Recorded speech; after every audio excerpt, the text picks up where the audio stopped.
The terror attacks in Paris and then the attacks in San Bernardino, two terrifying events in the past month that have been both polarizing and unifying in some regards, both sparking a drastic shift in the public discourse in our country, in rhetoric, and in the tone of at least one presidential campaign.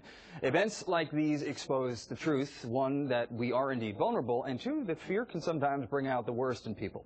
Joining us now to discuss the anti-Muslim backlash is Abdul Mubarak-Rowe, Communications Director of the Council on American Islamic Relations, or CAIR. Thank you so much for being here. Thanks for having me. I appreciate it. All right, so talk about how you see the climate right now in the U.S. after Paris, after San Bernardino, where we're talking now about people who have been radicalized. Mm-hmm. Did you expect this type of anti-Muslim backlash so quickly? Was it something that you thought might come eventually?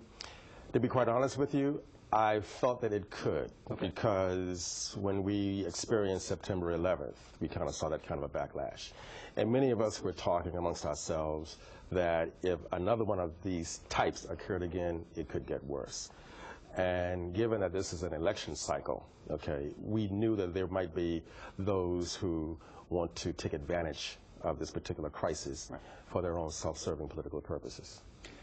In the past week alone, we've seen some pretty troubling events here in New Jersey, in Jersey City. There was a hate letter sent to a mosque there. Right. Of course, at the CAIR headquarters in Washington, D.C., there was a letter sent there with powder inside. Sure. And then there was a pig's head that was thrown at a mosque in Philadelphia. Right. You know, when you see things like this, what goes through your mind, and what is it that you want to tell the public at large?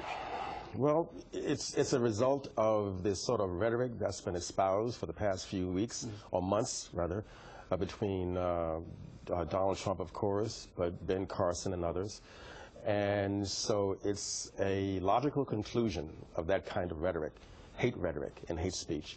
And basically, we'd like to tell all American people, like, look, step back for a second, get to know your Muslim neighbor. I think there was a poll that came out that the majority of Americans never even met a Muslim before. Well, get to know us. Get to us. You know, we're in basically every city in the country, especially here in New Jersey, for example. We have Muslims all over New Jersey. Get to know us. I think, and many of them do know us. And I think, in part, because they have gotten to know us as well as we have, and because of the outreaches that many Muslims have done in New Jersey, you don't have the level of backlash that you normally would have in other parts of the country. What you just mentioned a moment ago, you mentioned Donald Trump and his plan to halt Muslim immigration into the U.S. And, of course, that has sparked backlash not only amidst the Muslim community, but among others in politics.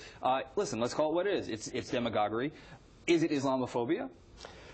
It's Islamophobia. It's demagoguery. It also speaks to a history that I don't think America wants to revisit again. I'm talking World War II, Nazi Germany, when the Japanese were interned, Japanese internment camps and what have you, and when Jewish refugees who were fleeing Nazi Germany were barred from entering the United States at that time. I don't think America wants to go back to that. And no, I don't think America wants to go back to that. Simply put.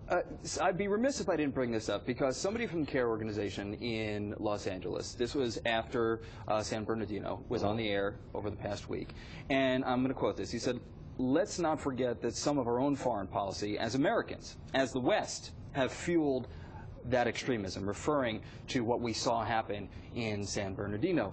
Comments like that certainly don't help, do they? You know, it's interesting. Robert Frist, who was a reporter for the Independent, I remember he gave a speech one time years ago. This was right after September 11th. And he was saying that everybody was asking the who, where, what, and when of what September 11th, but never asked the why. All right?